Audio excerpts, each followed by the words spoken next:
إله إلا الله أشهد أن محمدا رسول الله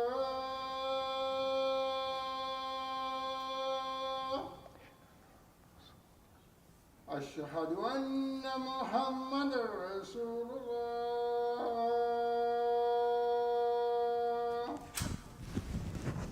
حي على الصلاة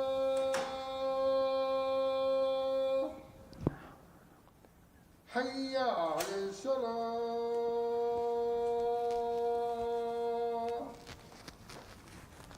حي على الفلاح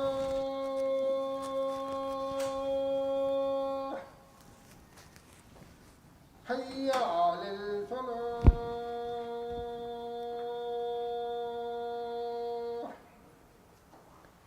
الله أكبر الله أكبر لا إله إلا الله.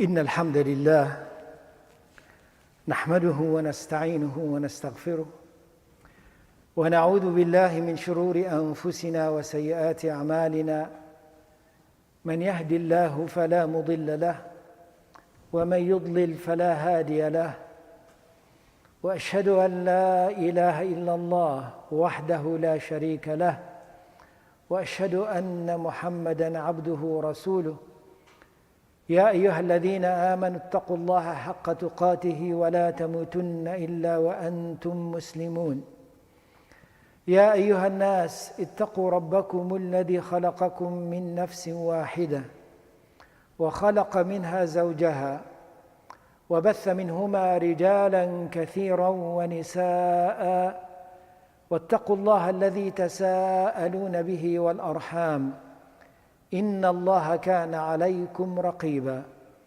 يا أيها الذين آمنوا اتقوا الله وقولوا قولا سديدا يصلح لكم أعمالكم ويغفر لكم ذنوبكم ومن يطع الله ورسوله فقد فاز فوزا عظيما أما بعد فإن أصدق الحديث كتاب الله تعالى وخير الهدي هدي محمد صلى الله عليه وسلم وشر الأمور محدثاتها وكل محدثة بدعة وكل بدعة ضلالة وكل ضلالة في النار.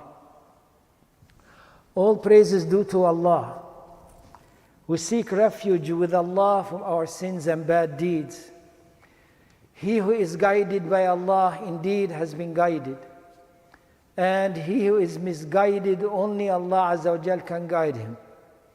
And I bear witness that there are no deities to be worshipped except Allah subhanahu wa ta'ala. And I bear witness that Rasulullah sallallahu alayhi wa sallam, Muhammad sallallahu alayhi wa sallam, is the messenger of Allah. May Allah's peace and blessings be upon Sayyidina Muhammad, upon his family and upon those who follow his sunnah until the day of judgment. The best words are the words of Allah. And the best guidance is the guidance of Rasulullah sallallahu alayhi wa sallam.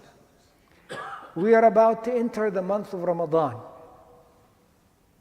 And the month of Ramadan is the month of the Quran, the month of ibadah, the month of connection, the month of reflection, the month that Rasulullah sallallahu alayhi wa sallam used to, as Aisha radiallahu anha, used to say words meaning that Rasulullah sallallahu alaihi wasallam used to put his sleeves up, tie his waist.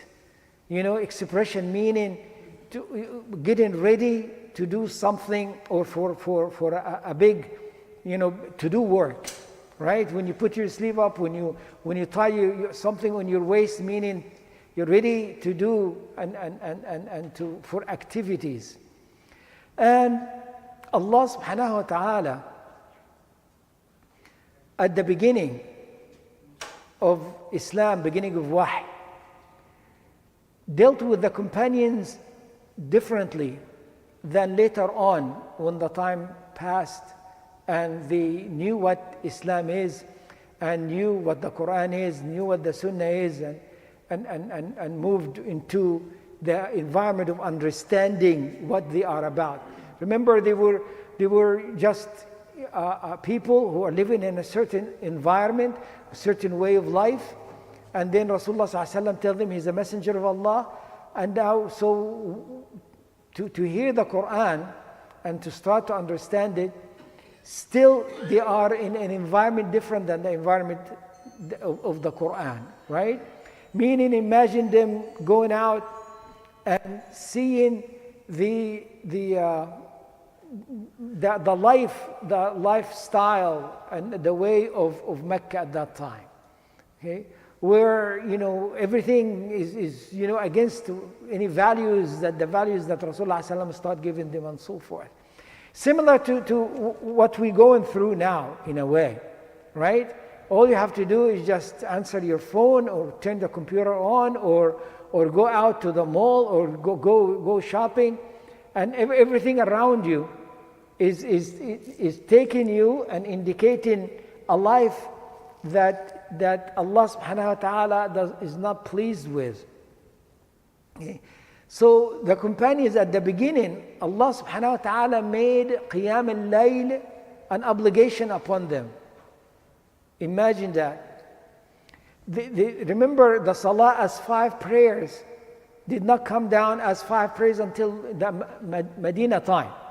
Or not Medina, right before Medina time. Okay, in let us say after 11 years or so of da'wah or of wahy, or maybe 11 or 12, or they're closer to the end of the time of Meccan time. Okay, but earlier they were obligated to pray, so the prayer was an obligation at the beginning. And some scholars say that it was 2 prayers: a prayer early in the morning and prayer in the evening, just 2 prayers. But then Allah subhanahu wa ta'ala tells them that they have to stand up at night, most of the night, to pray. And it was an obligation. And then it was lifted afterwards. What did that do to the new Muslims? Okay, it forced them into standing up at night, no distractions, away from a society that is taking them away from all, from the guidance, and they have to recite some Quran that they know and understand it now with a language that they understand, but there is no distractions. So the environment that they lived in before the wahy, it started to be a distance away from them by this practice. Right? So there is a time that they spend, an understanding, a reflection more on the wahy that's coming, the Quran that is coming, and they look at like a sponge, if you will, right? As a sponge started taking different material than the material that is all around. That's similar to what we're talking about now before Ramadan or once we enter Ramadan. Okay, we need to do such things, meaning to disconnect as much as possible with any pollution that will corrupt the sponge of our heart. Okay, and then be in an environment that brings into the heart and to the mind and to the soul that which pleases Allah subhanahu wa ta'ala. Meaning the cleansing from the inside, it needs a lot of work on the external work, right? And so it is not just what you're taking in, but also what you're pushing away, what you are limited, what you are limiting your senses with. I mean, throughout the Quran, and there are subject matters. And these subject matters that we need in our lives. And if we concentrate on these subject matters and really dwell deeply on it and in it, then one will be in a different world, if you will. not isolated from the world that we are in, but in a way that it's not quite mixed. Another word, you'll be in the pot but not melting. We are melting in the pot by taking these subject matters in a way of the surface, right? Like, for example, the subject matter of Allah subhanahu wa ta'ala. Okay, so what do you know about Allah subhanahu wa ta'ala? He's Ar-Rahman Ar-Rahim. And khalas. He's Al-Ghafur Ar-Rahim. He is Al-Malik Al-Quddus. Okay, so what does this word mean? And you know it in Arabic, and you know it in English generally, and you stop there. That is qushur, that is the surface, right? But you're not into knowing what these words really mean, to the point that you are living within these attributes, okay? That is manifested all around us, right? Another subject matter, Rasulullah sallallahu alayhi wa sallam. Who is Rasulullah sallallahu alayhi wa sallam? Muhammad sallallahu alayhi wa sallam, Ibn Abdullah. Okay, so yes, he was a Sadiq al-Amin. Okay, and he lived in Mecca, and then he went to Medina. And we know a little bit here and there. But do we know the details? Do we live feeling that you are within the details of how Rasulullah sallallahu alayhi wa sallam lived his life? And really going step by step and instant by instant and reading, listening, material all around you to describe this. Another subject, that's another subject matter. A third subject matter, that is the righteous people. Those who really observed Islam and made a difference in their lives. Who were they? And how they led their lives, and what was their life before Islam and what their life after Islam, or when they were young age and then they got older, and details in this. The Sahaba, and not just Sahaba, our predecessors, that they did not meet Rasulullah sallallahu alaihi wasallam, but they became absorbed by Islam, and Islam absorbed by them. What is their life like? And Allah subhanahu wa ta'ala mentioned certain people who are not prophets of Allah within the Quran. Okay. But we have a lot of other sources as well, that is authentic sources in the hadith and so forth. Another subject matter is al-akhirah. Al-akhirah, we say, yeah, we believe that there is, paradise and hellfire. Okay, and paradise, have some kind of description, and hellfire is some kind of description. But are we living this within our lives, meaning living with this concept? This is as if it is, when the companion says, when we sit in with you, Ya Rasulullah, as we can see hellfire, we can see paradise. And when we go home, we get busy with our children and our wives and so forth, and sort of we're not in so much depth in this anymore. And they felt that they were hypocrites because of such, a feeling. Or who are we from the companions when we mention hellfire and paradise? It's just, okay.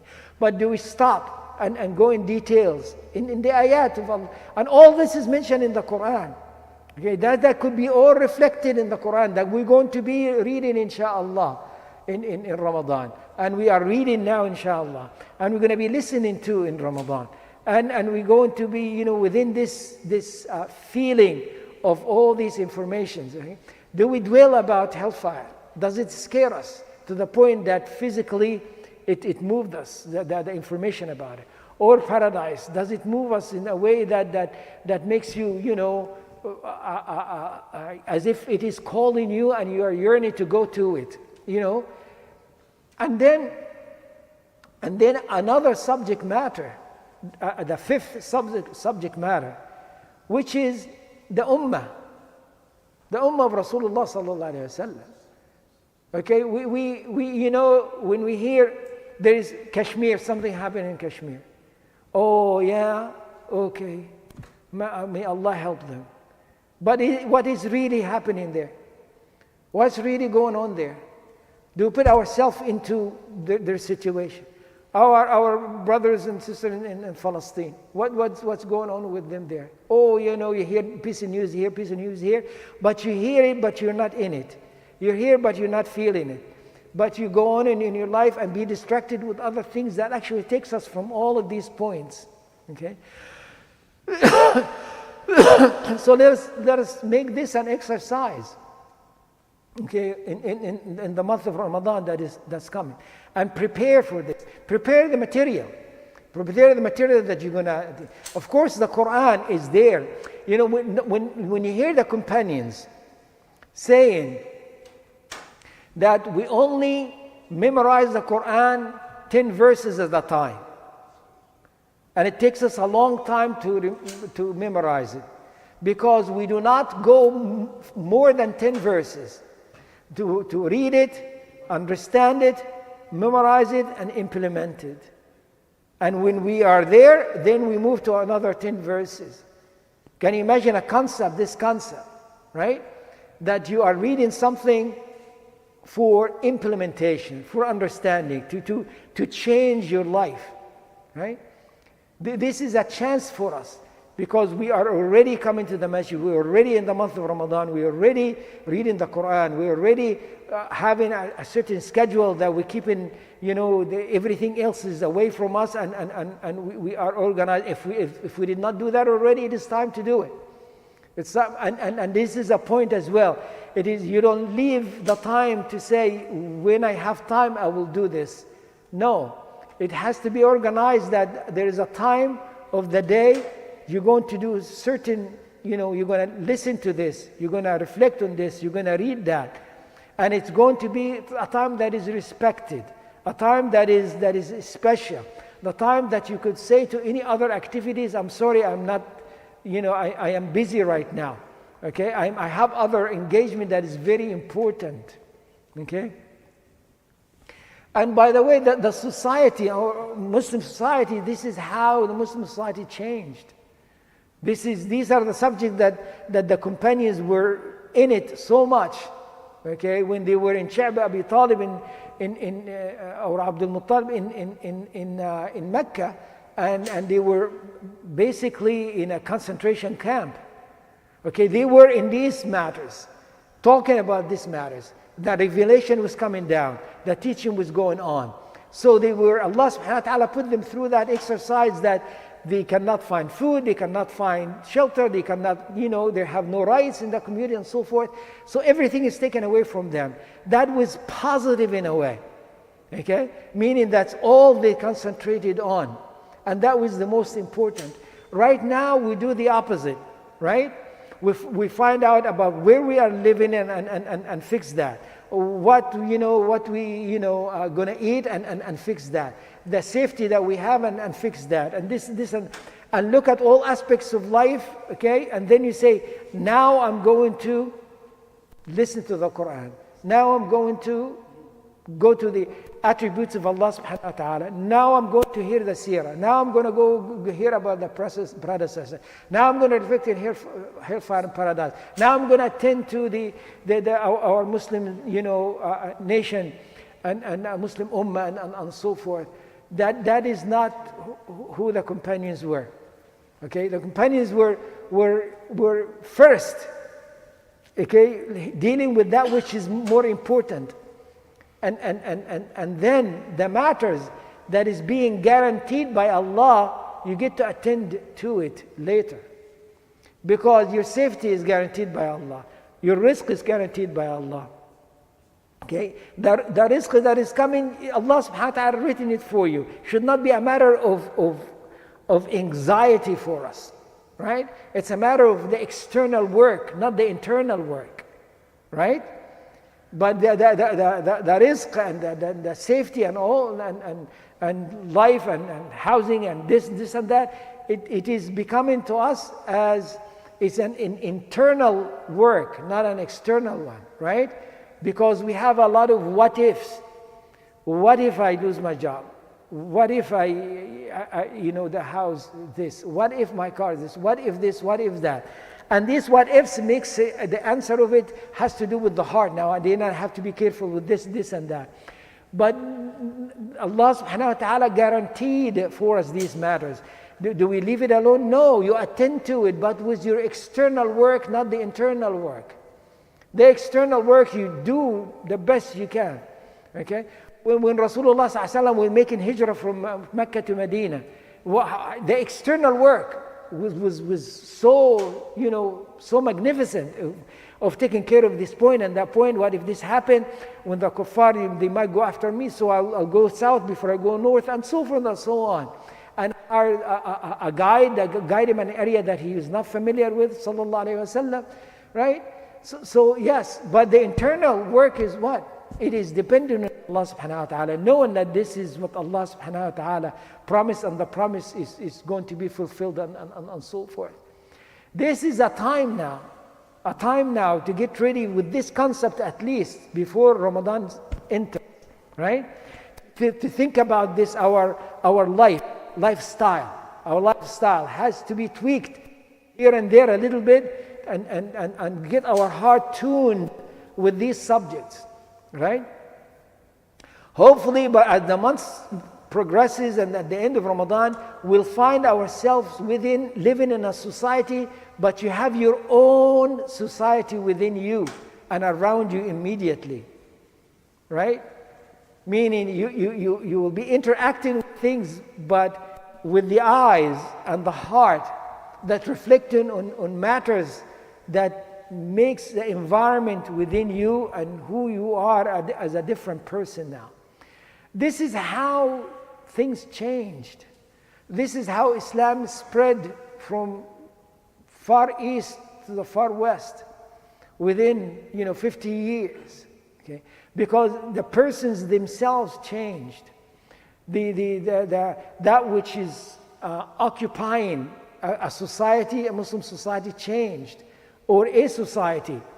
It became a Muslim society that has different issues that they are concentrated on. When we see that lifestyle as an external lifestyle was the same in a way, as far as the work, the living facility, how they're dressed and so forth is the same within the 23 years. But them as a human being was a completely different human being, right? Transformed, that transformation. It is just enough today when you go to the Arabian Peninsula and travel from Mecca to Medina, let's say. You go in for Umrah and then you want to go visit Medina and just see how rough the life is, meaning the environment, the mountains, the weather, and so forth. And then you hear who were the Arabs before Islam, okay, and their lifestyle and what they valued and so forth. Just to think of it from the historical point of view, okay, from just look at what was going on, and you see within 50 years these people became these people. You say that itself is a miracle. That itself is a miraculous transformation. This is transformation that we are seeking. We are seeking, but we are resisting it, and we don't know that we are resisting it. Because we are going with our desires, whims, and desires, and taking things on the surface, not going deep in it. Okay? But it's time. It is time to concentrate. It's time to turn things off. It's time to, eliminate certain things from our lives and concentrate with a schedule and with being mindful, not just you find something, you flip something. No, something to be mindful of these subjects and how we're going to attend to it and so forth. And we find it all in the Quran. We'll find it all in the Quran, especially the attributes of Allah. Okay, when Allah subhanahu wa ta'ala tells us an ayah and then gives us the attributes at the end, and another ayah and then attributes at the end, and sometimes one attribute, sometimes two, sometimes more than two, and so forth. And you reflect on how these attributes is being manifested in this ayah. Right? When this story does Allah subhanahu events that happened in the past, and then Allah subhanahu wa ta'ala give us several attributes. How these attributes are manifested in that story. And when we have that practice, we can recognize or start beginning to recognize how the attributes of Allah subhanahu wa ta'ala is being manifested around us now, today, as we're living our life. That's how you're going to be transformed. People will be looking at things in a certain way, and you're going to be completely in a different world. Literally, in your heart and your mind, looking at things completely different. But in the external work, you're doing the same work that everybody, seems to be doing. You're moving and doing things, but you're looking at it differently. You are looking through it. You're reflecting in it. It's affecting you differently. Okay? When Qarun, with his wealth, was coming out with his entourage, the people that Allah subhanahu wa ta'ala told us that the common person who does not have much knowledge, what did they say? We wish to be like him. And then what happened? There is a comment that was made about their comment. They said, woe to you. Woe, be careful of what you're wishing for. You don't know what this is. Who said that? The one who has the knowledge. In other words, the one who were in a world that they looked at things that the other looking at it, but internally they took it differently. So the one they looked at the external part, they wished to be like it, but the one who looked at the internal part, they said, whoa, be careful, and warned them. And then when the earth was swallowed, open, and he was swallowed when his wealth and all his wealth, so those who wish to be like him say, they now thank Allah that they are not like him. Thank Allah. So as scholars tell us that it is a fitna was coming, a tribulation was coming, a test was coming. And the one who without knowledge did not see it until it came and it made its effect and left. But the one with the knowledge saw it coming before it came, so they were prepared for it before anybody else. This is who we should be. This is who the companions were. These are the tools that Allah subhanahu wa ta'ala has given us so we can put ourselves into a different environment within the environment we are in. أقول قولي هذا وأستغفر الله لي ولكم فادعوه يستجب لكم.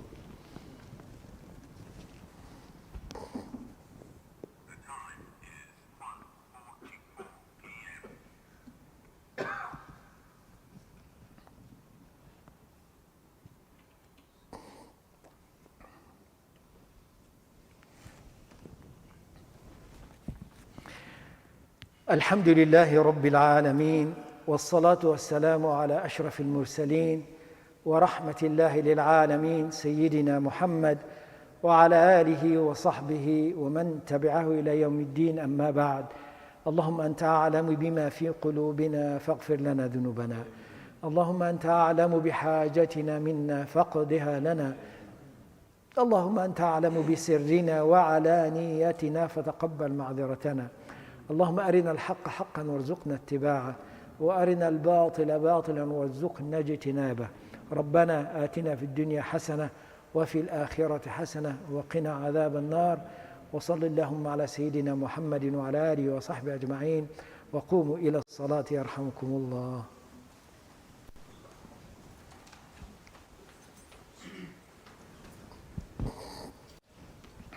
الله أكبر الله أكبر أشهد أن لا إله إلا الله أشهد أن محمد رسول الله حي على الصلاة حي على الفلاح قد قامت الصلاة قد قامت الصلاة. الله أكبر الله أكبر لا إله إلا الله.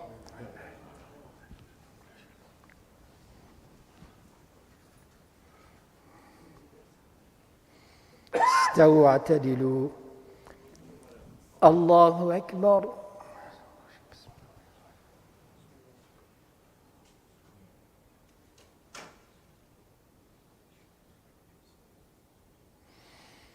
الحمد لله رب العالمين الرحمن الرحيم مالك يوم الدين إياك نعبد وإياك نستعين اهدنا الصراط المستقيم صراط الذين أنعمت عليهم غير المغضوب عليهم ولا الضالين.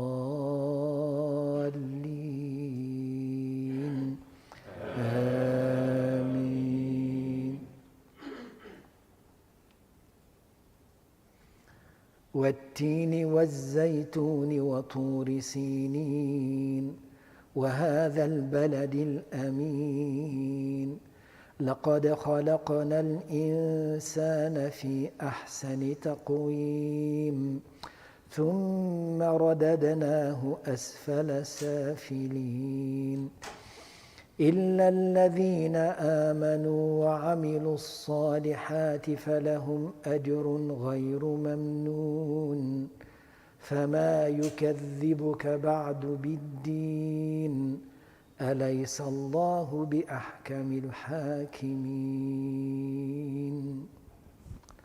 الله أكبر.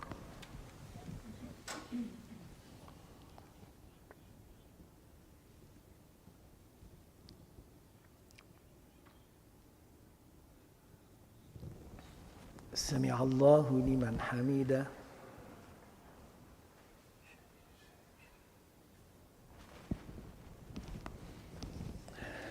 الله أكبر.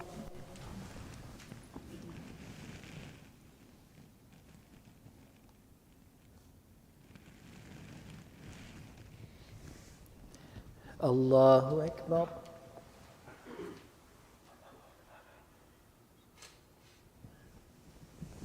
الله أكبر.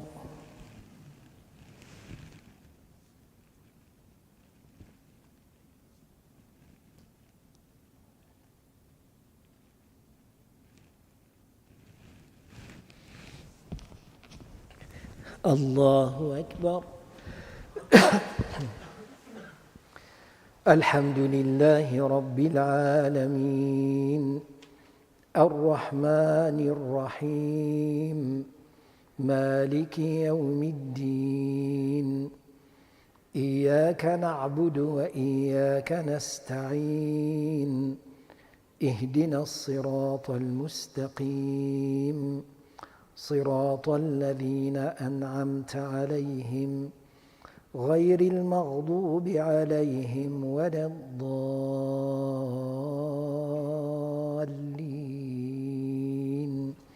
آمين. قل هو الله أحد الله الصمد لم يلد ولم يولد ولم يكن له كفوا أحد. الله أكبر.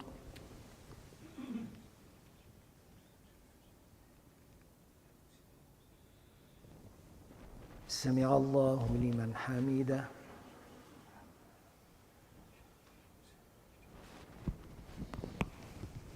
الله أكبر.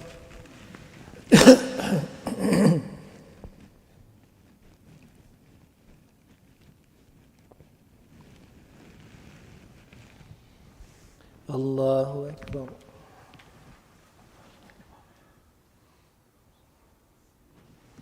الله أكبر.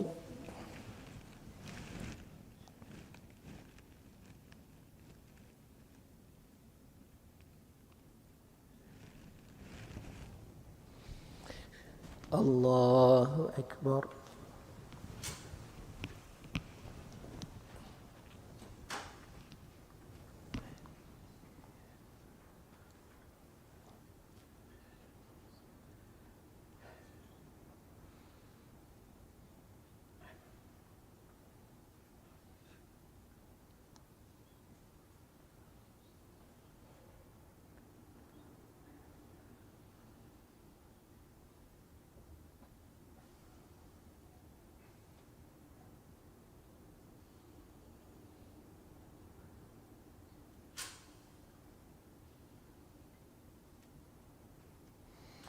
السلام عليكم ورحمة الله.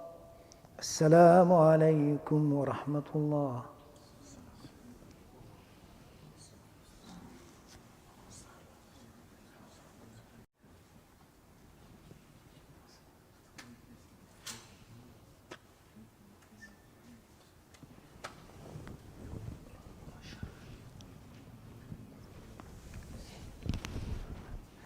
Assalamu alaikum wa rahmatullahi wa barakatuh.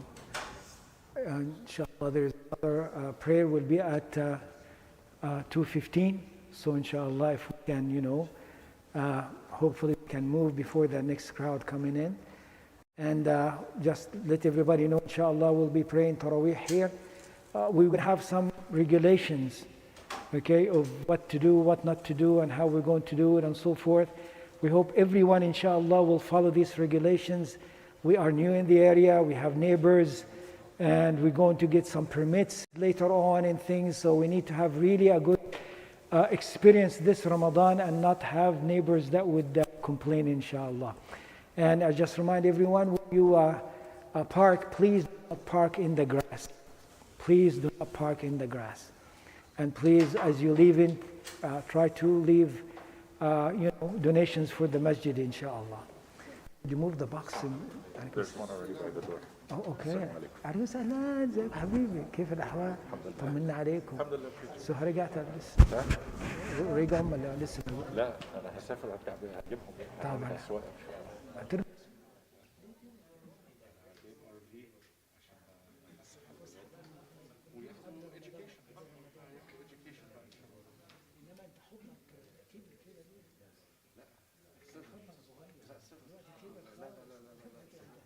أنا ما بشوفش إن أنا بحس. لا احنا نازلين 22 pounds في الكام شهر اللي فاتوا. لا يبقى أنت بتتعلق جامد قوي.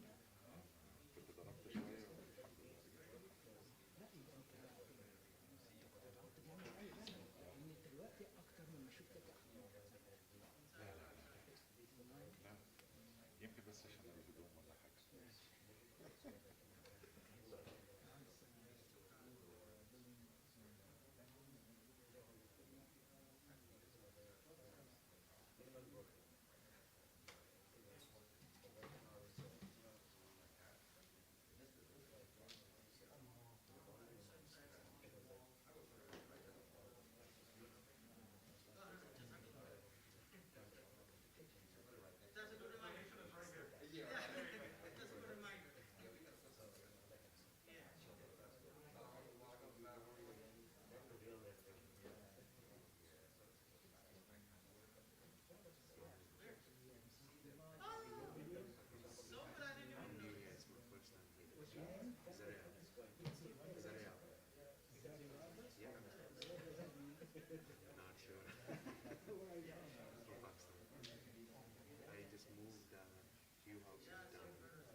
Is that the one that we just sold?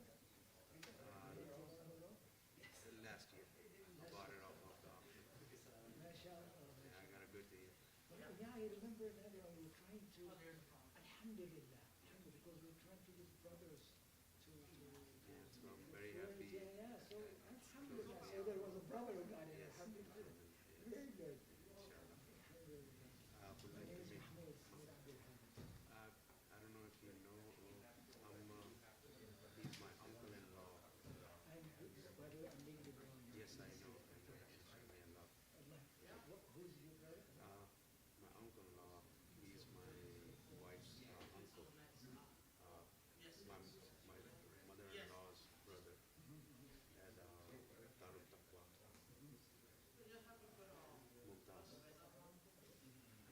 Mumtaz. Mumtaz Khan. Okay. So I heard about you. I said I'm very happy. I'm very lucky you're here. Alhamdulillah. So I'll be here all the time, inshallah, as soon as I move in. Right. Hopefully after Ramadan or so. Oh, after Ramadan. Where you live now? I'm in Colombia. Okay. Yes, inshallah. Okay. We're looking forward to see you again. Okay, inshallah. Keep in touch. I would like to make some donation. Credit card? At the moment. Okay. Hamid, is he Hamid? Okay. Inshallah. That make love very good.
Sure, we'll be up here, inshallah.